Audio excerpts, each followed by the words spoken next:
She loves bringing at nighttime, at bedtime, she'll bring in mouse or monkey, and which are two of her toys. But when she brings mouse or monkey in, she'll actually do a little horse meow, that she does.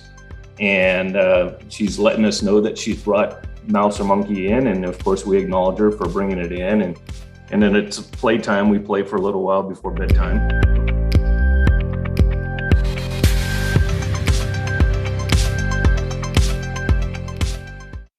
Aloha, my beautiful Abundance in Action podcast listeners and viewers. My name is Crystal Ra Lakshmi Ditton, coming to you from beautiful and today a little bit cloudy Texas.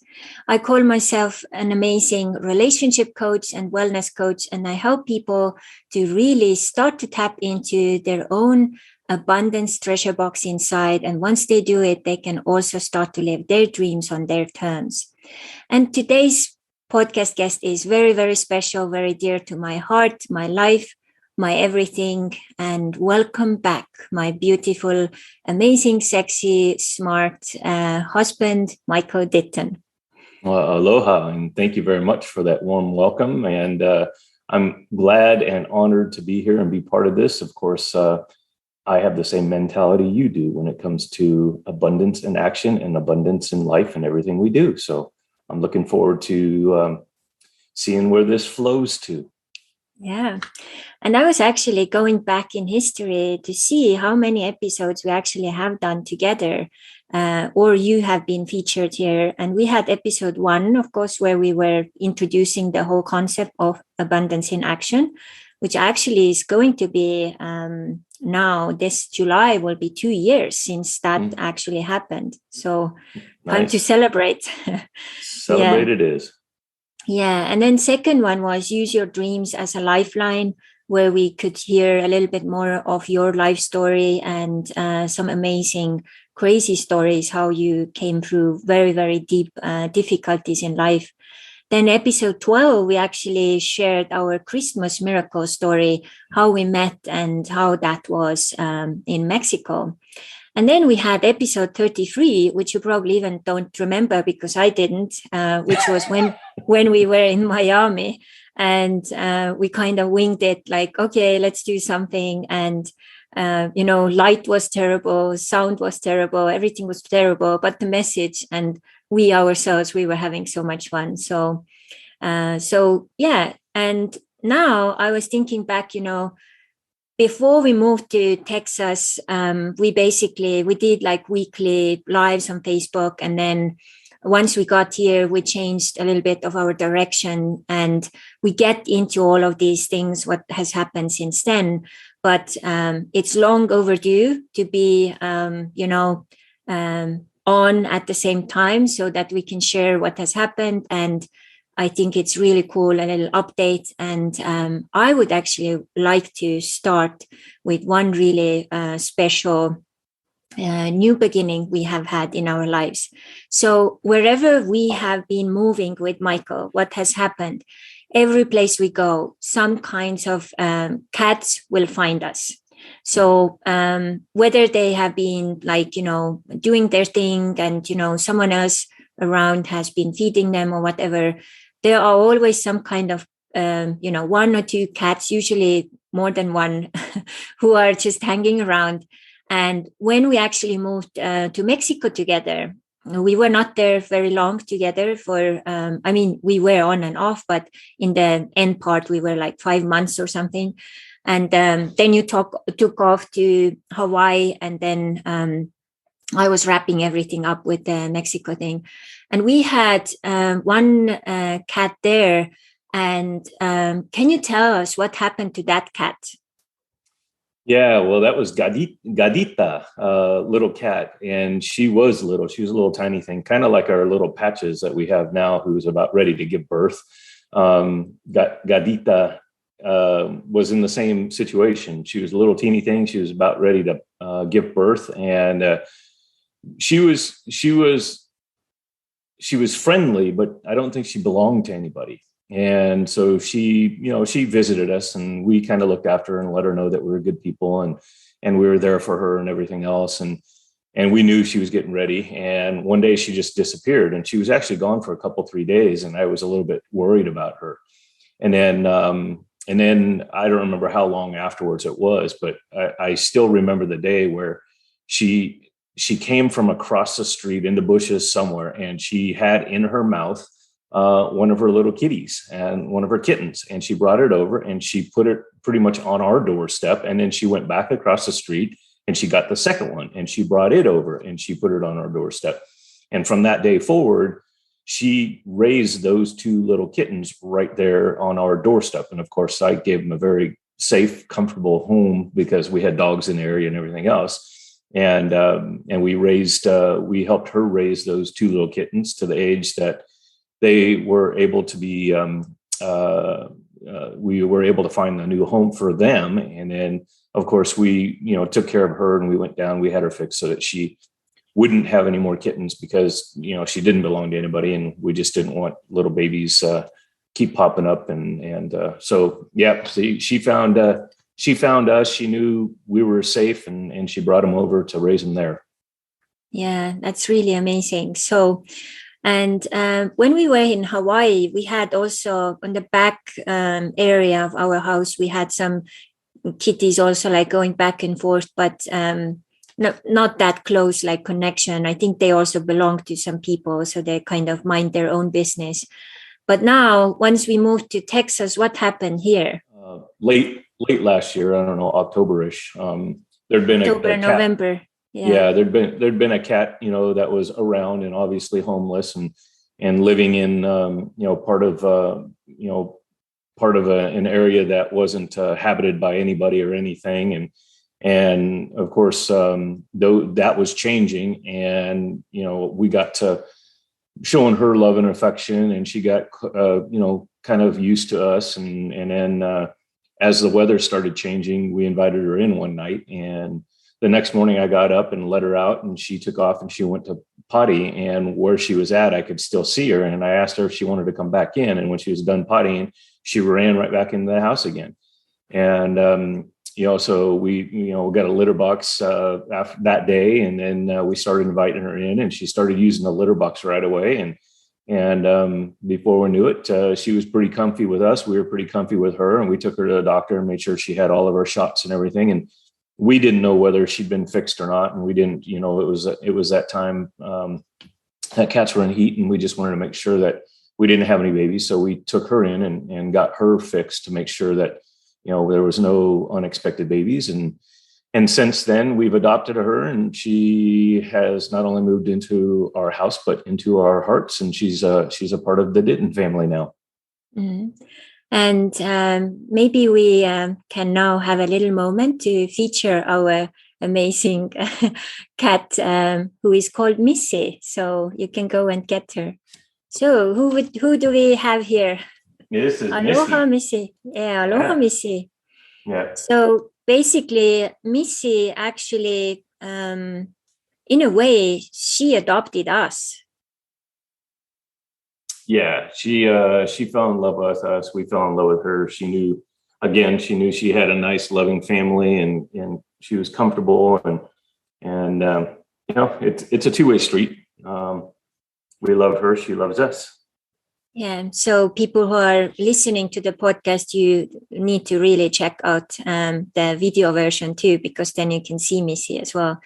So can you tell us a little bit more about Missy? Like, what does she like, and what her like, different things she does? And every cat is like a different character, and she has quite a character. Yeah, she's got her own personality. And funny enough, she actually, when I whistle like a dog, she comes running because she gets used. She knows my whistle. So yeah, what's your whistle like? Can we hear it? Yeah. Oh. Yeah, she knows that whistle. Yeah. So I'm not going to do it anymore because it's kind of loud in her ears. Yeah. Oh, and there's the tongue sticking out. Mm-hmm. Yeah. So what else does she like? We have a rope that she likes to play with. She loves bringing at nighttime, at bedtime, she'll bring in mouse or monkey, and which are two of her toys. And she can't really meow. She's really got a hoarse meow. So we're guessing that she had some kind of trauma when she was younger. But when she brings mouse or monkey in, she'll actually do a little hoarse meow, that she does. And she's letting us know that she's brought mouse or monkey in. And of course, we acknowledge her for bringing it in. And then it's playtime. We play for a little while before bedtime. Yeah, so she's she sometimes acts like a dog, sometimes acts like a cat, and she has that feline personality most of the time, especially a female feline. So sometimes she is very responsive. Sometimes she lets us know who is boss. Yeah. And then she also has a weird favorite spot to be on your shoulder, kind of. Yeah, she really likes when she's in the mood and feeling lovey, especially when I'm sitting at the desk, and she'll jump on my lap, and then she'll crawl right up into my shoulder, and that's a very comfortable spot for her. That or the couch, which is where she's right back at now. Mm-hmm. She loves sitting on my shoulder and looking over my shoulder. So where did that cat love come? Is it just for cats, or is that that you are just an animal lover? I love animals in general. Cats, I've always loved. I've always had, with the exception of when I went sailing. I didn't have any dogs or cats. I've always had dogs or cats, and that love is the same for pretty much any animal. My Casey dog, before I got ready to take off and go sailing, he was probably 14, 15 years old when he passed away. It broke my heart because he was my best friend. He was a little runt of the litter. He was a little fur ball that I could keep in the palm of my hand when I first got him. And all you could see was two little eyes in the fur. And he was super smart, super, super loving, just a very, very, very good boy. And we had him for a long time, and truly, truly, truly miss him. But we raised, Newfoundlands when we were a kid. I've always had cats throughout my life. Before we took off sailing, I had a cat. Her name was Sniffles, and she was also a tabby, kind of like Missy. And in fact, I almost call Missy Sniffles all the time. But I had her, I think, for 21 or 22 years, which is really long for a cat, when she finally passed away. So, and when she did pass away, she had a favorite spot in the garden where she'd go out and she'd sit and just bake in the sun, and she loved soaking up that sunshine. And we knew that, so that's where she laid to rest. So we buried her there. Yeah, for me, that has been an amazing experience as a kid. We wanted to do one time to take a cat, and we were not allowed. And our grandmother basically forced us to take the cat to the forest or somewhere, give it away to the nature's hands. And it really broke my heart, because for me also, I love animals, maybe a little differently than you. But I mean, when I met you and I saw how much care and love there was, and how you just even with the Mexico cats, you didn't need to do those, but you basically potty trained the little kitties, and, they got all prepared to be handed over to a new owner. And the love and care you have for animals as well, of course, humans, it's just it's like no other man I have ever met in my life. It's just I just so admire that about you. Thank you. Yeah, I don't know any other way. Yeah. So fingers crossed about Patches to give birth, and we hope everything goes well, and we'll be able to find homes for these little kitties who are coming, and then probably the same will help to fix her, so that that wouldn't be an issue in the future. Yeah, because she's not an indoor kitty; she's an outdoor kitty. But we have opened up a little area for her and gotten her used to it over the last few days, so she can come and go as she pleases. And I've set up a little bed in there. So, I don't know where she's going to give birth to these kittens. It could be out in the woods, or it could be inside here. So, but when she does, I mean, she's young herself. I can only imagine she's probably between 6 and 12 months, but just a little teeny cutie. And she's also really teeny. So she probably only give birth to one or two kittens. I'm sure I don't think she'll do a full litter, and we'll take care of them. We'll give them the love and support they need to get off on the right step. And then we'll find homes for them, and we'll get her fixed so that she doesn't have to worry about that anymore. Yeah. So for all the kitties out there, and in the name of all the kitties out there, we are very grateful that there is a man like Michael who is taking care of kitties, like those kitties. Yeah. Thank you.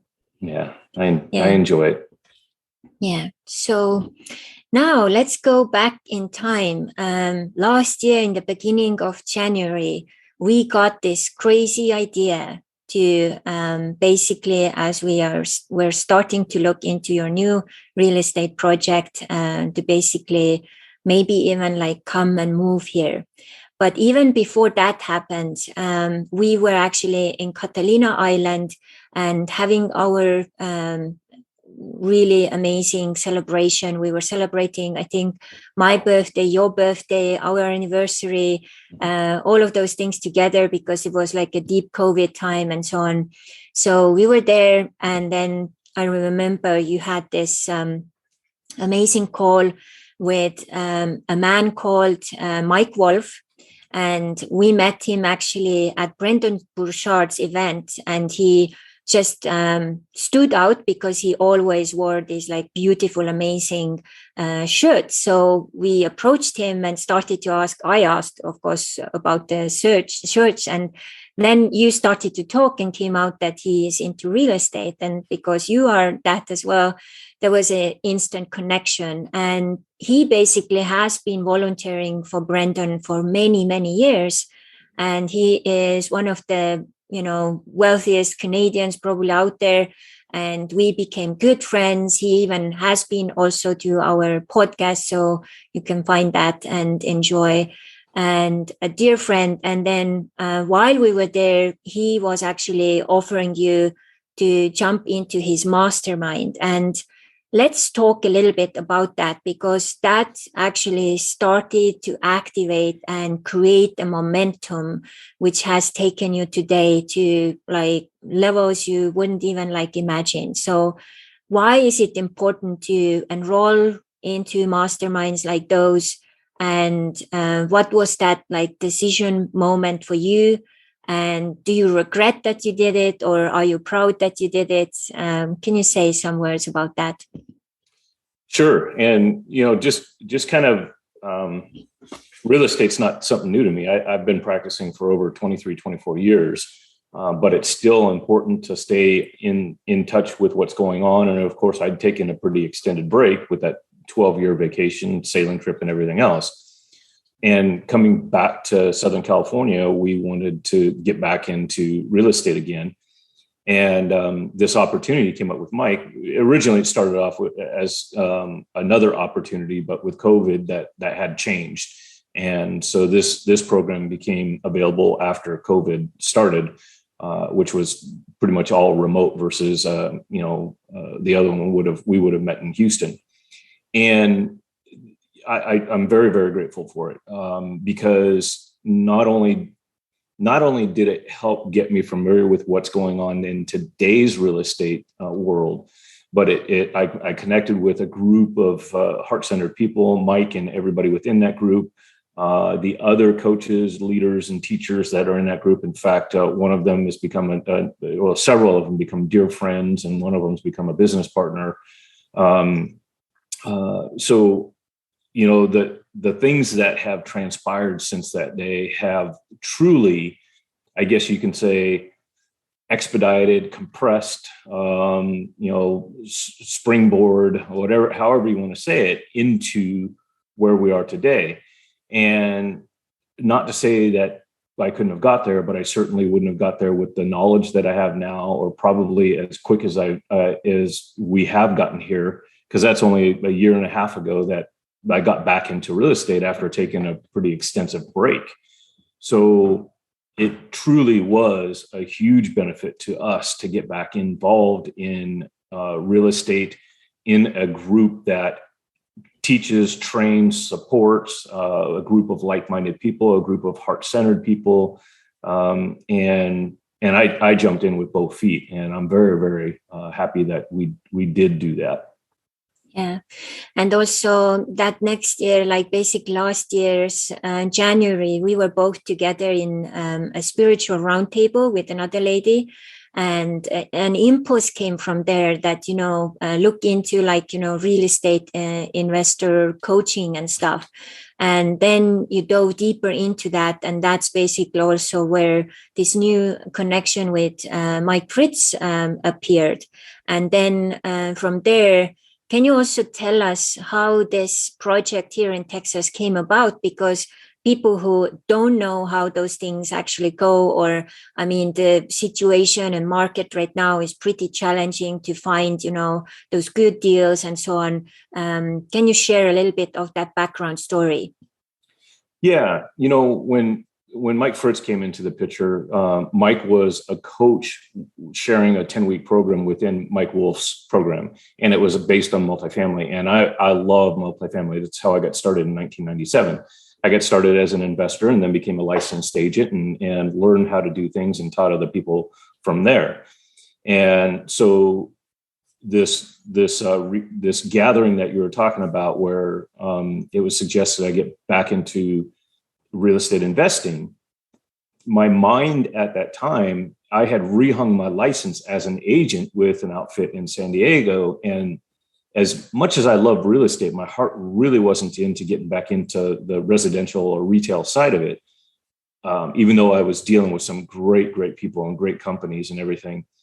And my mind was not even open to going investor first instead of, retail or residential first, because I was thinking I needed to do that so I could, build up some, cash and get into real estate investing again, knowing that I could do it without, a bunch of money, because that's how I did it before. I just did it differently before. And I didn't know the way I know to now until I met these guys, and they educated me on how we can work with other investors who have businesses that they exceed at, and they want to continue to do what they do best, but they love real estate and they love the return that real estate offers. And they look for people like me to help them with their real estate investment needs. So, and that's basically what I learned through Mike Wolf and Mike Fritz and Carolyn Gallardo and all these other great individuals that I've started working with. So fast forwarding into how we ended up with this. In that 10-week program with Mike Fritz within Mike Wolf's program, the challenge was to underwrite as many deals as we could. And that just means finding deals, analyzing them, seeing whether they're worth pursuing or if it's something that you should pass on. And I was an analyzing fool. It was a blast. I was having fun. I can't count how many of them per week I was doing. And within that first month, I actually wrote an offer and came under contract with a property that I thought we were going to secure. And it turns out that we ended up in second place, not first place on that deal. And the broker that I dealt with, who was representing the seller on that, had mentioned something when we came into second place that the people that were awarded it kind of came out of nowhere. And when they came out of nowhere, they didn't know who they were. They didn't know whether they'd be able to perform or anything else. And he didn't really elaborate, but the way he said it, set off a little trigger for me to, reach back out in a couple of weeks and just make sure everything's going good, because we really wanted that property. And I did that. I checked back in a couple of weeks and he said, no, it turns out they're able to perform and we're moving forward. But I started a relationship with that broker. And from that time forward, from basically October until March, when we put an offer in on our 98 unit, I'd been in touch with him repeatedly about other deals that he had or his company had. And he learned what it was that I was looking for. He knew that I was a go-getter. And when an opportunity came up that was off market, he brought it to our attention before it hit the market. And it was a great deal. So we moved forward on it. So that's kind of how we got from, October to March and ended up in our that complex that we acquired in Southeast Texas.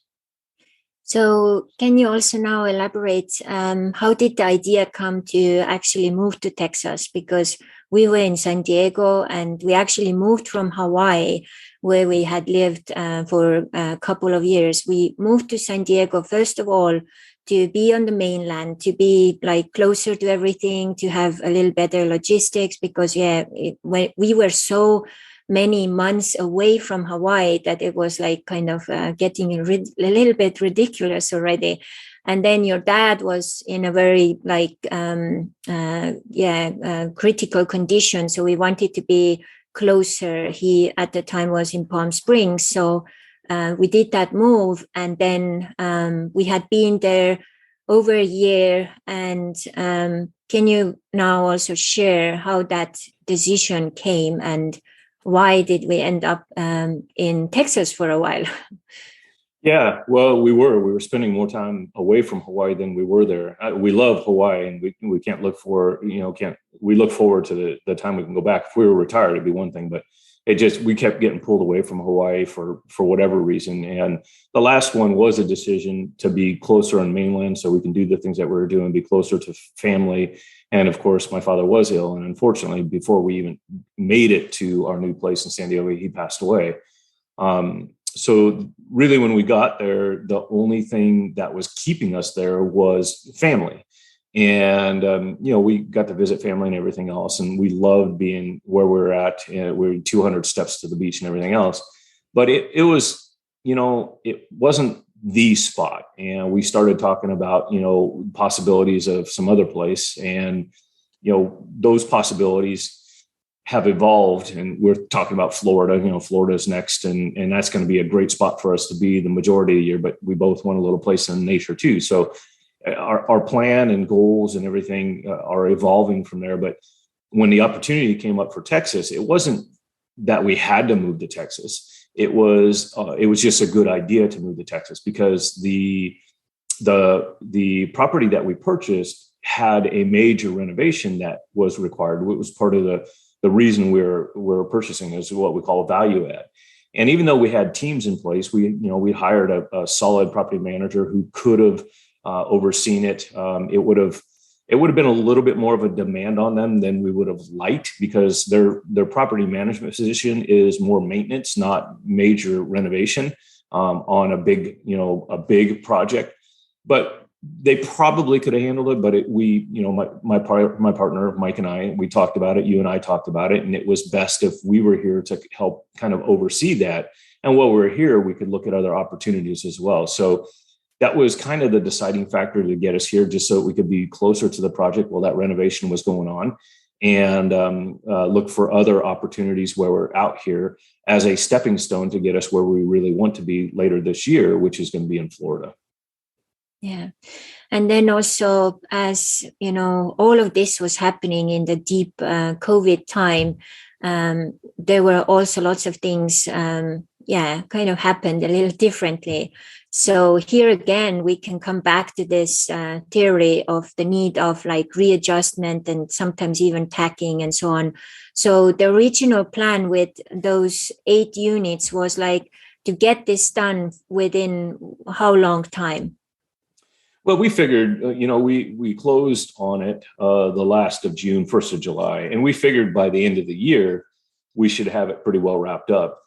And between COVID, between illnesses, outside of COVID, with our teams, supply shortages, just a number of things that, happened, we ended up getting our certificate of occupancy for 4 months later after the first of the year, which is, you always kind of plan a little bit longer, but we had already planned a little bit longer going to the end of the year, first part of the year, January, and it took even longer than that. So,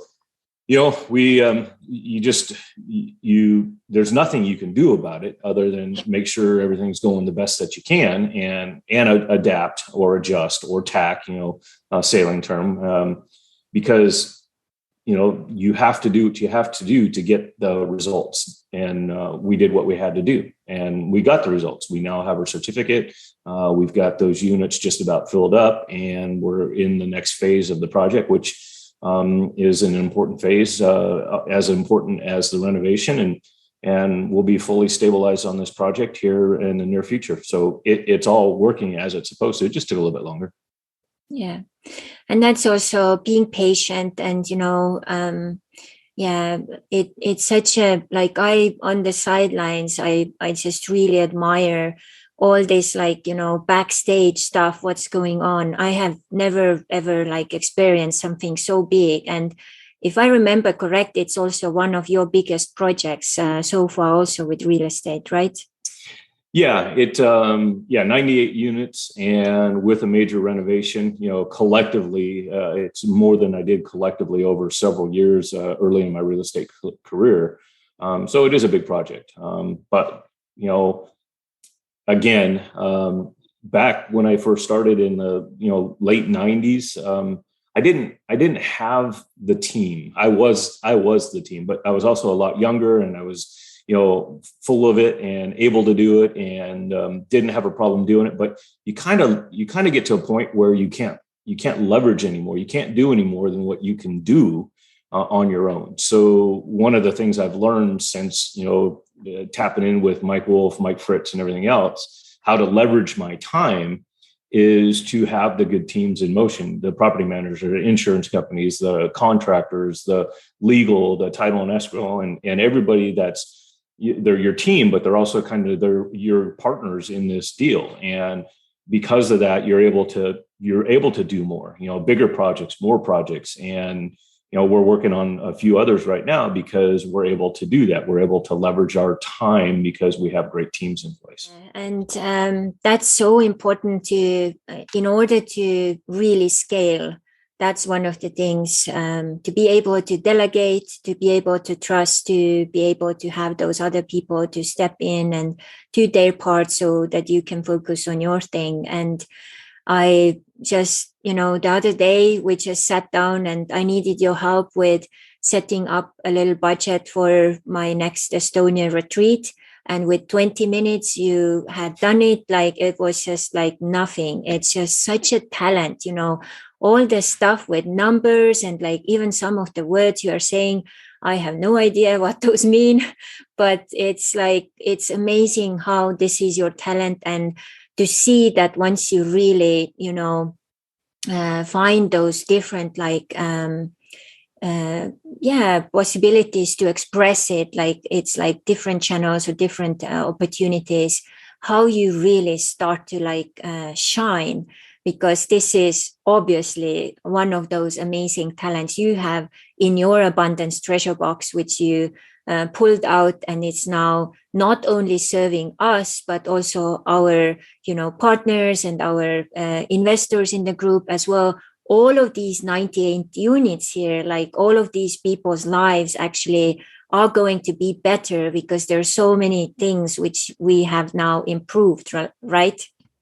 Yeah. And, it's all part of the process. And I'm very gifted when it comes to that. And I don't know exactly how I ended up that way. I've been that way as far as I can remember, but I can almost see where the puzzle pieces go before before you even start laying the puzzle out. So it's almost like my mind is building the puzzle, and I enjoy it. I really do. So it's just something that I do have a lot of fun with, because to me, not only does it come easy, but it's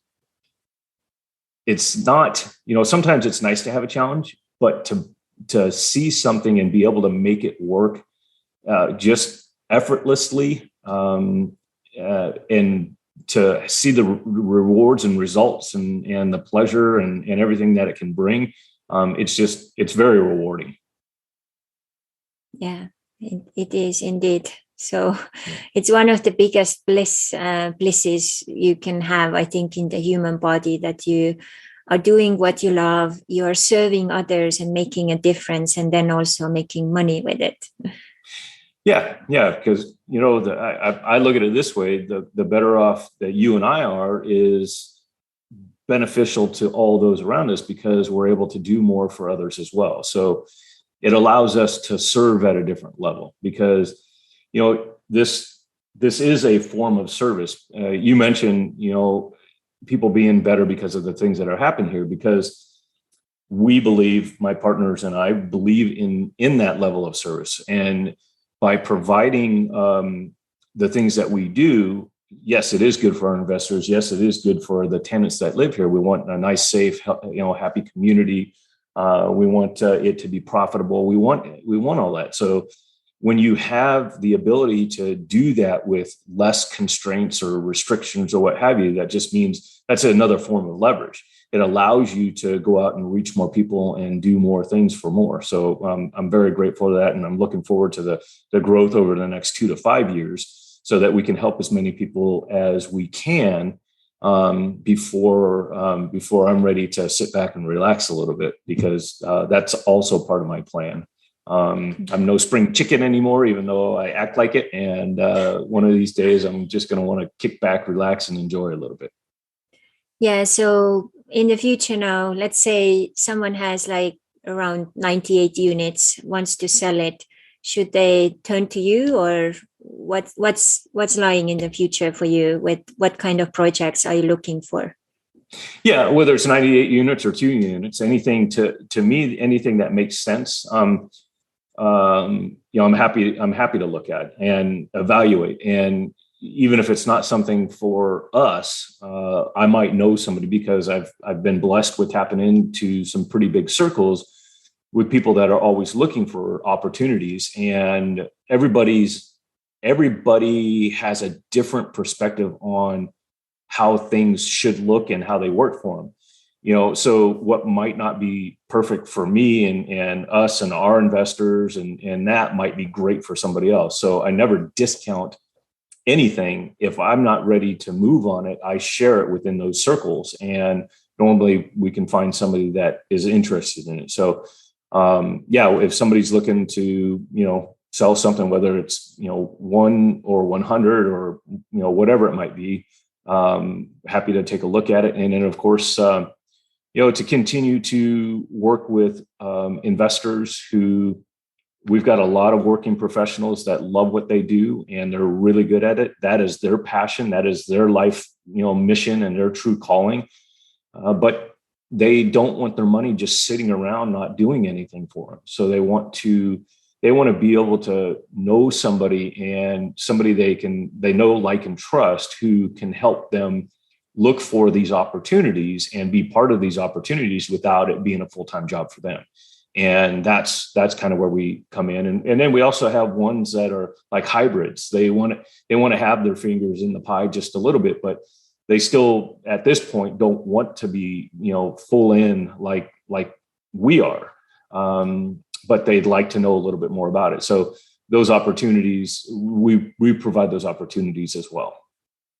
Yeah. So thank you so much. And I wish you and all the projects the best of luck. And may there be lots of healthy, abundant, every possible way, days and nights and weeks and, years to come for you to blossom and share your gifts and talents with the world. Thank you very much. And hopefully everybody that listens and views this will be able to get something, at least one nugget out of it, so they can do the same. Yeah.